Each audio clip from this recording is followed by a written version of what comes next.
In this video, I'm going to give a few reasons of why students might give up on guitar. If you like these videos, click the like button and hit subscribe. Also click the bell icon to be notified when I go live or when I post new content. So in this video, I want to talk a little bit about why students usually fail. Students can give up on guitar for a variety of reasons, but there are similar threads among all the stories of someone who, well, I tried guitar for a while, but then I gave it up. One of the most common is expecting too much too fast. When you see people playing guitar out live with a band, you have to realize that they've been playing for years sometimes, and then they've rehearsed those particular songs many times over. It's just like with any sport. You don't see the hours of hard work that went into getting a person to that level.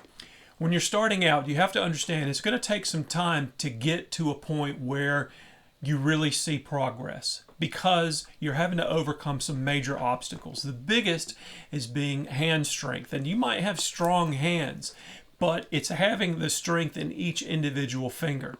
And sometimes that can be very discouraging when you're starting out. Your fingers get sore easily, you can't get the guitar to sound, you're having problems getting your fingers to go where you want them to go. So that leads to the second big reason, not practicing enough.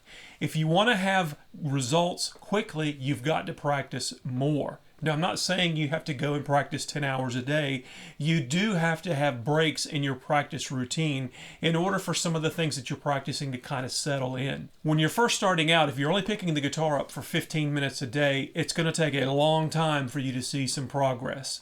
Minimum, you need to have between 30 minutes and an hour every day when you first start out. The more that you practice, the better. But playing for 5 hours on a Saturday is not going to make up for getting that hour in every day during the week.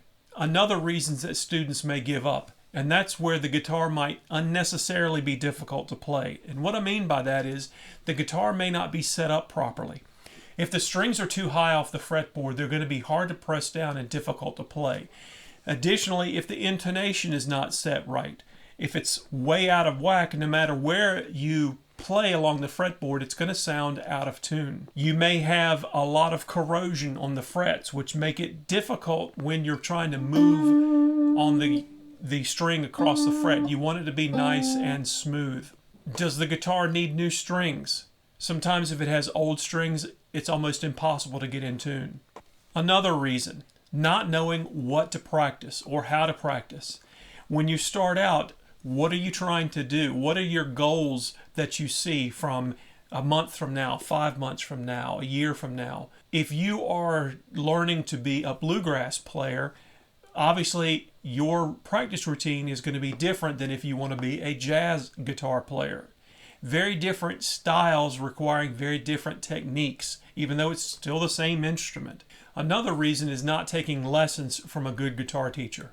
Yes, you might be one of those people that can open up a book and learn on your own just by reading and following some instructions. But a good guitar teacher is going to be able to help you hone in on problems that you may be experiencing and give you feedback on what you're doing. A good guitar teacher can also structure lessons to help you meet the goals that you're trying to reach. These have been just a few reasons why people sometimes give up on guitar. You have to not get frustrated, but don't give up. You will get better. All it takes is commitment and the right amount of work and practice to make it happen.